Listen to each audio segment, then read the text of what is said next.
In this episode, I talk about how to practice making better training plans for you and your horse. And it's less about recipes and more about knowing possibilities, paying attention to results, and being willing to mess it up and try again. So here we go, episode 200, Planning for Progress. Hi, I'm Karen Rohlf, and welcome to Horse Training in Harmony. This podcast is about you making progress with your horse in a way that you both can love. It's about learning how to move and be in harmony. Because yes, you really can develop a horse to be both athletic and happy. When we show up as our best selves for our horses will show up for us. So let's get started. So Dana and I like to do puzzles. And I mean, you guys, probably have done puzzles. You get this box and it has this, interesting or beautiful picture that you are trying to create, right? You're trying to recreate. So you know what you're aiming for. You have this vision. And then the box gives you all the ingredients. Like, here it is. There's all these pieces.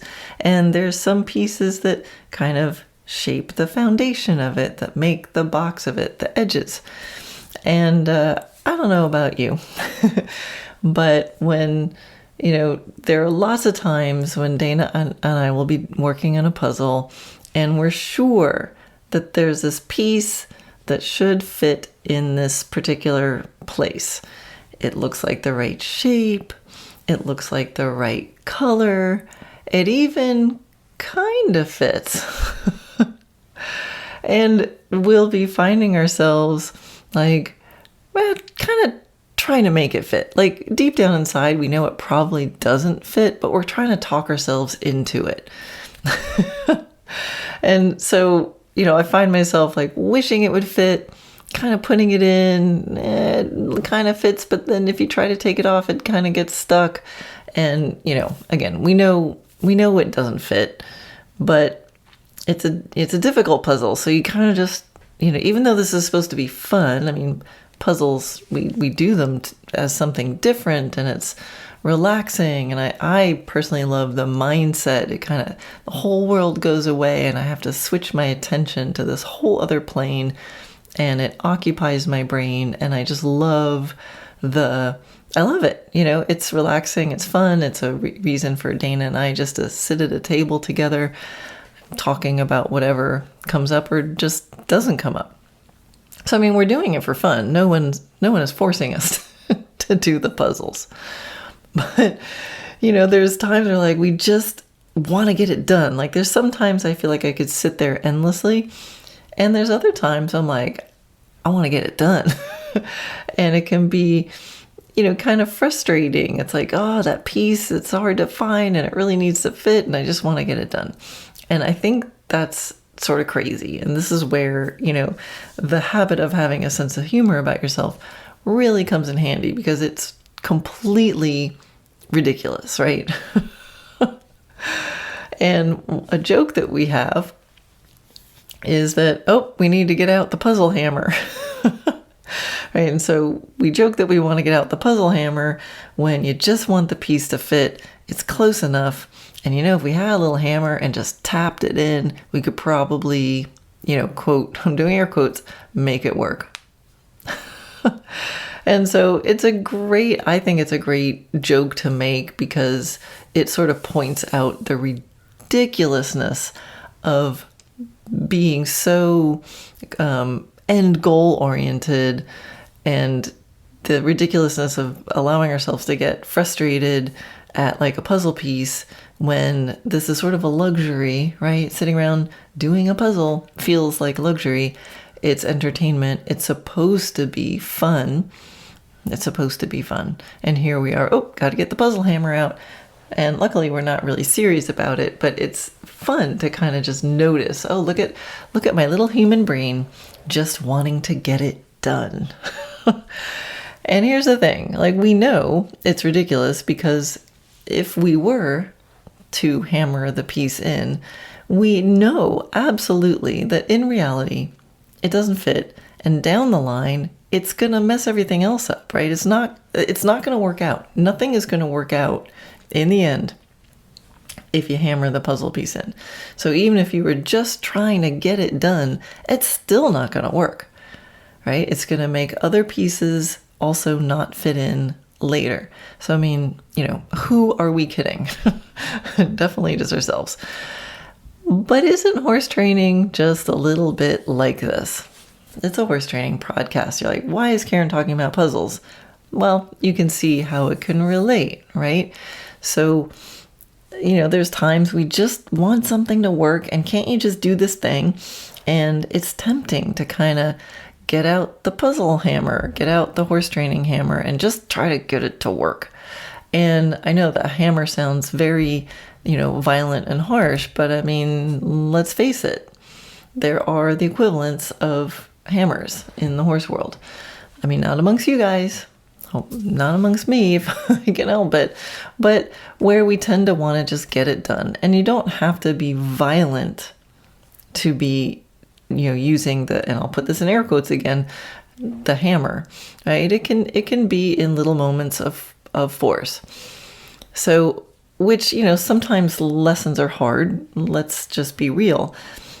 But I mean, it's not going to work to get out a hammer to make something work when it doesn't work and you're not actually going to get yourself closer to your goal.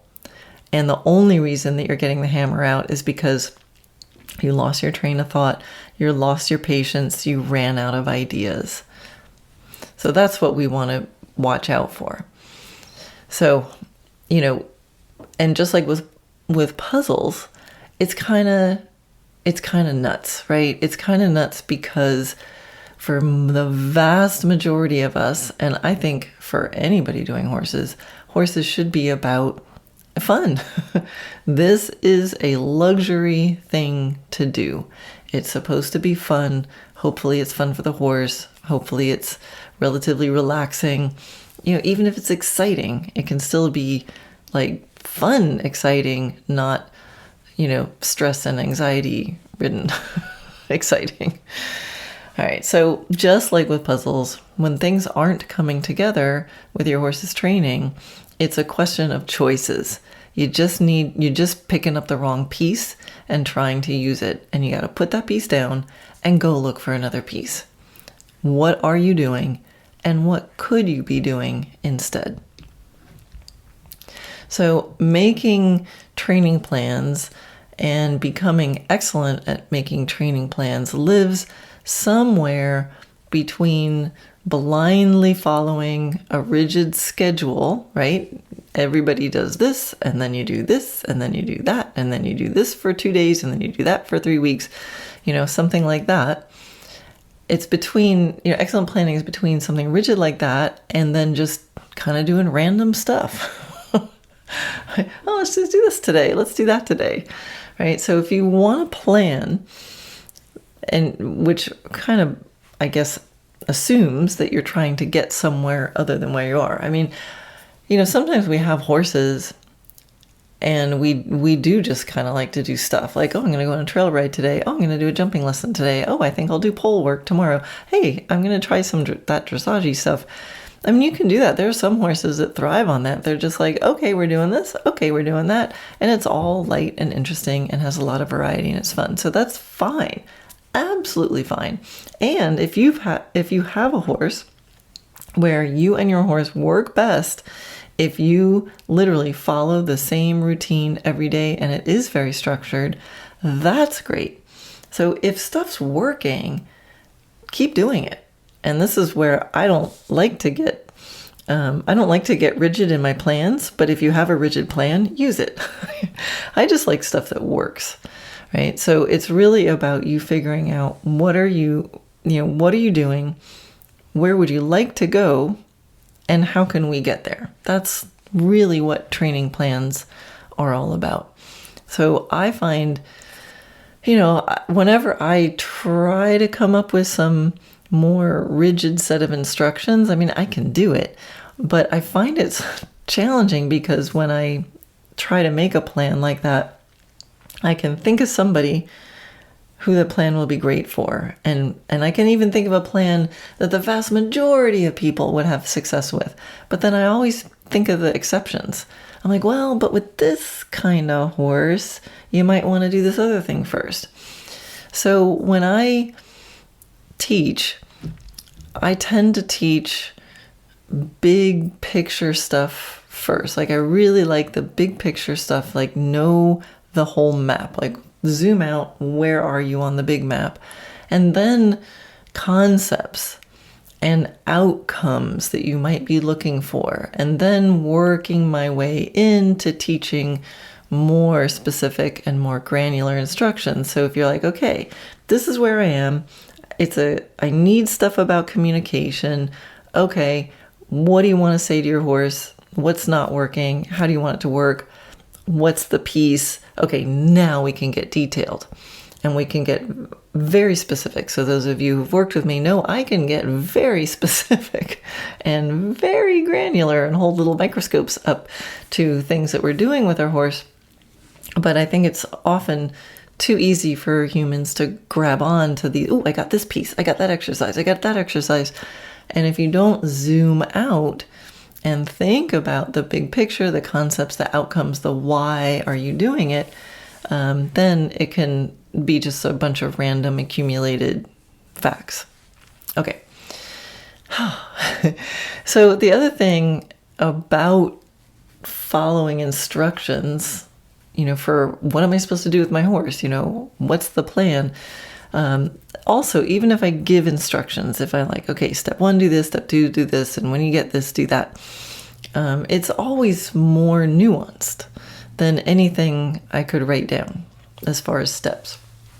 So, even if you're on the road and you're driving somewhere and you pass a sign that says, your exit half a mile. You wouldn't then just go look at your odometer, and when your odometer said half a mile, you just turn, right? Like you got to say, okay, that gets you in the ballpark. This says half a mile. Okay, my odometer switched to, it's getting close to that half a mile mark. And you're going to look up and you're going to make little adjustments and nuanced decision based on how fast you're going and exactly the angle of the turn and what you see ahead on the turn. So it's never about following blindly. So that's why I really want to help people think and notice.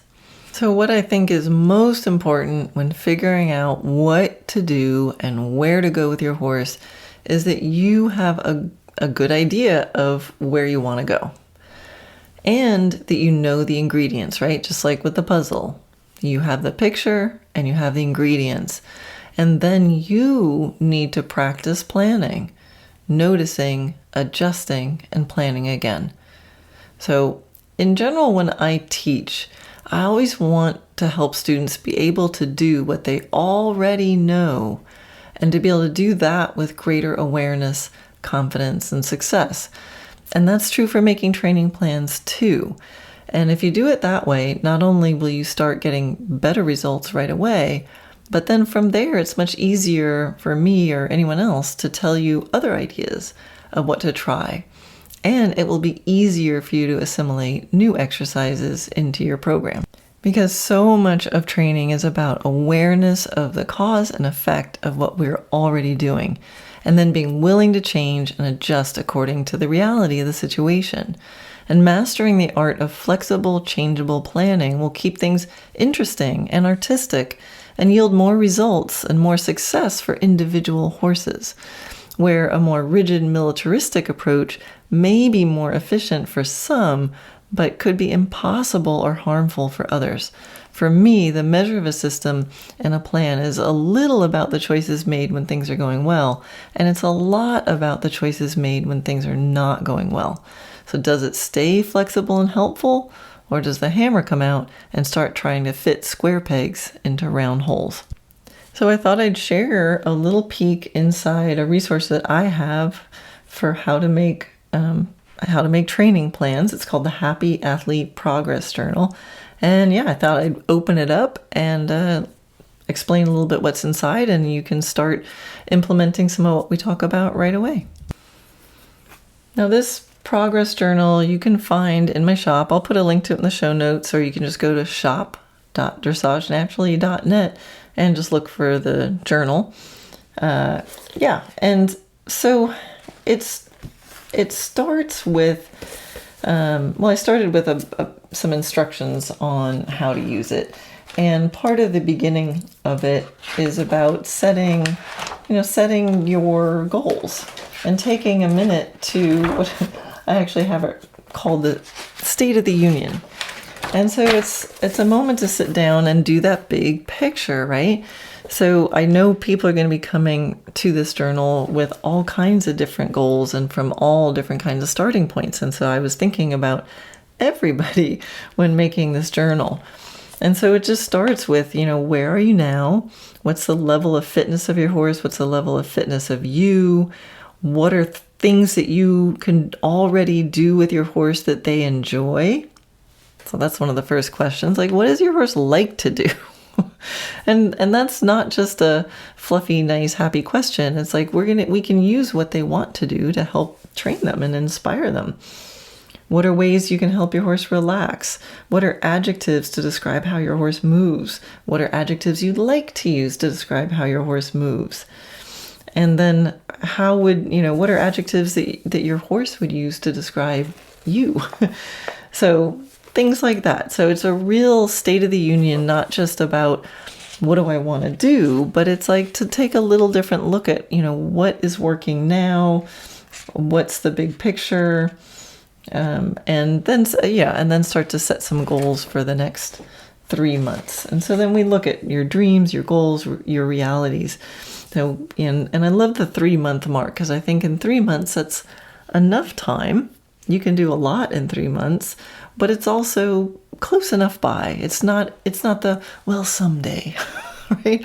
Like 3 months, it's like we could grab a bit of success. It's a big enough chunk, but it's also small enough too.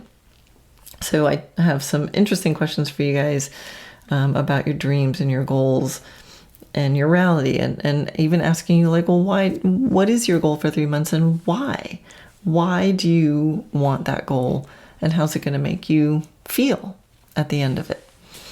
Right? And that relates right back to when we're talking about the puzzle hammer, like, I want to create this beautiful picture because of the harmony and I love it and the connection.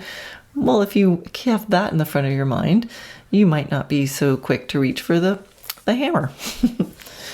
All right, and then there's places to expand. So I have questions to ask yourself and then to expand. And then it gets into the planning. And it's what I call, like, every week you will set up a weekly, what I call the weekly changeable plan. And this is where it gets interesting, I think. So it's called changeable because it's by design that you are going to be using this as a workbook. And I think there's a lot of people who have a lot of respect for books and don't always want to write in them, but really think about this as a journal. That's why it's called a journal, and it's called changeable. So I tempt you to write some things, and I'll tell you the categories of things that I tempt people to fill in. But like I said, built into it is that it's changeable, which means you're going to write out a plan, and then as your day goes on, you're going to revise the plan, because what you planned on Monday might not have gone as planned, and so it's going to change what you want to do on Tuesday. Or during the ride on Monday, you aborted the mission and changed, and then you're going to come back in and make a note on that and remind yourself what happened and why you might have changed that. So there's a place to write the theme. And for me personally, I love to have weekly themes with my horses. And it's just one sentence, like, what's the theme? The theme is clarity of communication. The theme is responsiveness. The theme is trust.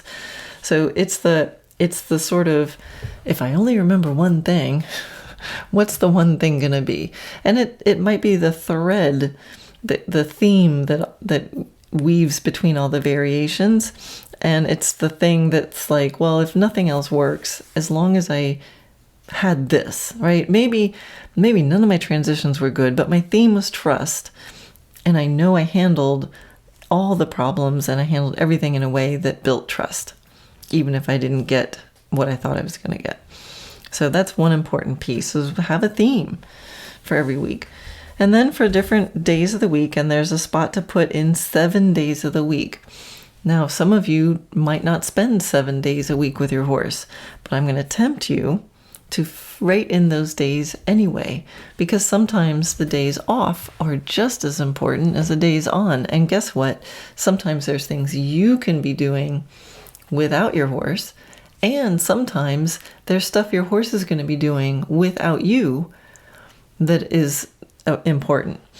So I want you to think about the days that you're not with your horse as just as important as the days you are with your horse. Okay, so then for each day, you're going to be answering the questions of where, what, how, and why. So those are the different things, that you're going to be thinking about. You're going to be thinking about, well, where am I going to ride? Well, you could be in the arena, the field, the trail, the round pen. You could be in the barn. You could be in a stall. Like, there's lots of places that you can be with your horse. And here's the other piece that right away this is going to come out, because you're going to think, in the stall? What do you mean in the stall? I can't ride in my stall.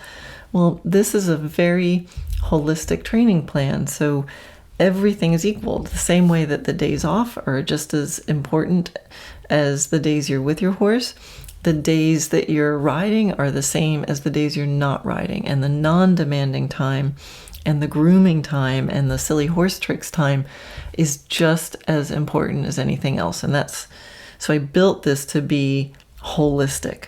Some of you might be using this journal and you're not riding your horse at all. Some of you are doing competition goals. It still applies. I thought of everybody when I did this. So the where, it would be like, where are you going to do it? Because you could do the same exercise, but you could do it in different locations. All right, so then the next question, like what are you going to be doing? And the what, you can use this, to make it make sense for yourself, use the words. But for me, I thought of the what as kind of like the big chunks. Like, is it going to be a foundation kind of day? Is it going to be a gymnastic kind of day? Is it a day where I'm working on my position as the rider? Is it a non-demanding horse time day? Is it a silly horse tricks day? Like, the what for me and how I did this was like the big category of what kind of stuff am I going to be doing? Is it is a spa day? Then you can also be specific, like under there you could be its foundation and these 3 exercises.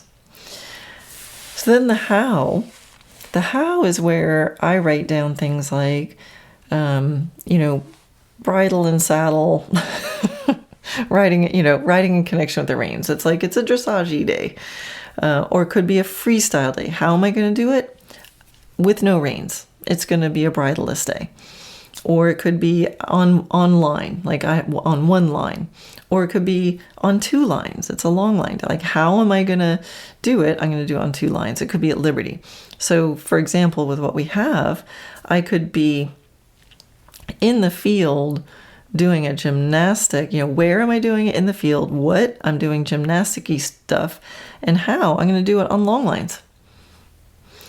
And so I could be doing shoulder in and haunches in and transitions on the long lines. And then, like, why? Why am I doing? That's the next question that I ask.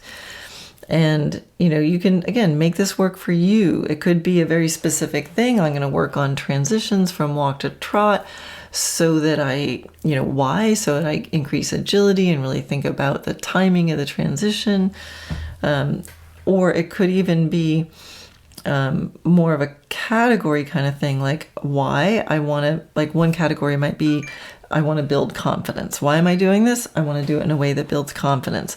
Why am I doing it? I want to up level, right? So doing walk trot transitions on long lines in the field, I could do that in a way to make it easy and build my horse's confidence, or I could do the same thing, the where, what, and how, in a way that up-leveled things. Oh, I might do more frequent walk-trot transitions in order to up-level and get it closer to a P-off.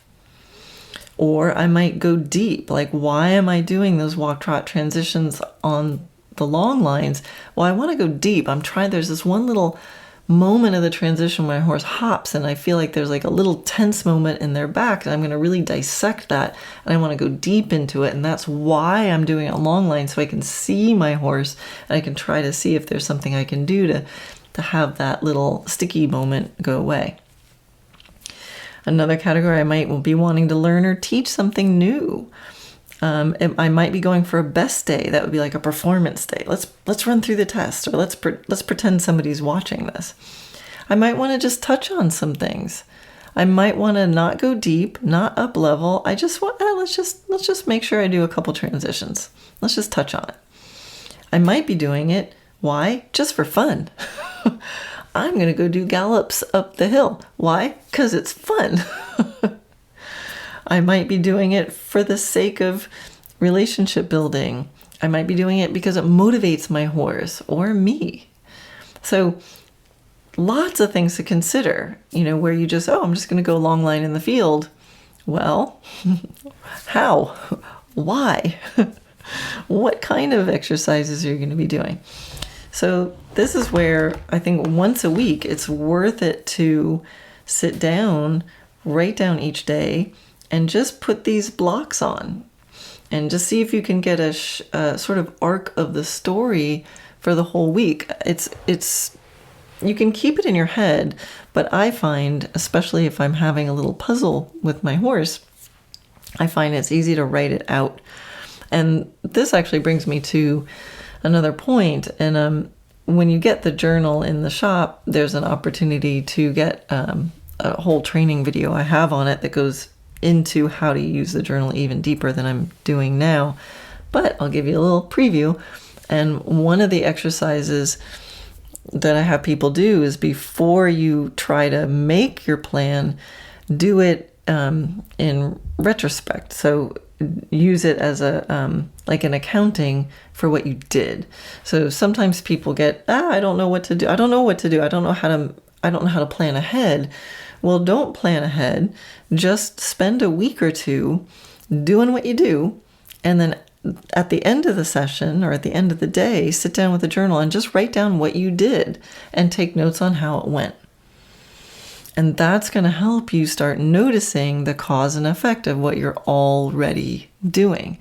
And success leaves clues, and you might start noticing, every time I had a problem day, it had this in common with the other problem day. Or, hey, every time I had a really great ride, I noticed that all the really great rides had whatever, fill in the blank, in common. Maybe it was something you particularly did the day before, or it was a specific where or what or how or why. So just taking note, noticing the cause and effect that's already happening is super helpful. And then again, this can get really, really, really granular. I mean, it might start out with like, I always have good days when I ride in the field, or, I always have good days when I ride in the arena. So you might get some big, chunks like that, but it gets down to, types of exercises. And I describe a little bit this in the journal. And what I teach is, maybe you're a person who does lots of swoopy things and barely does any transitions. Like if you start to notice what you're actually doing and look at what you're doing, you can start having, you can put the pieces together going, my horse is always rushing. Well, maybe and then you notice, I hardly do any transitions. And transitions are great exercises to help horses from rushing so much. All right. So that's the weekly plan. And so what you do is you take your best guess, you write it out. Okay, here's my plan for the week. And then, you know how horses work.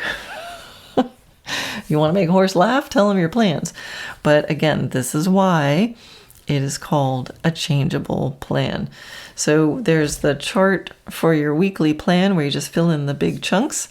And then there's a page for the week in review. And that's where you go back, you scribble, you cross out, you draw little arrows to make little notes for yourself, and you figure out, okay, let's get more details. What do you want to remind yourself of?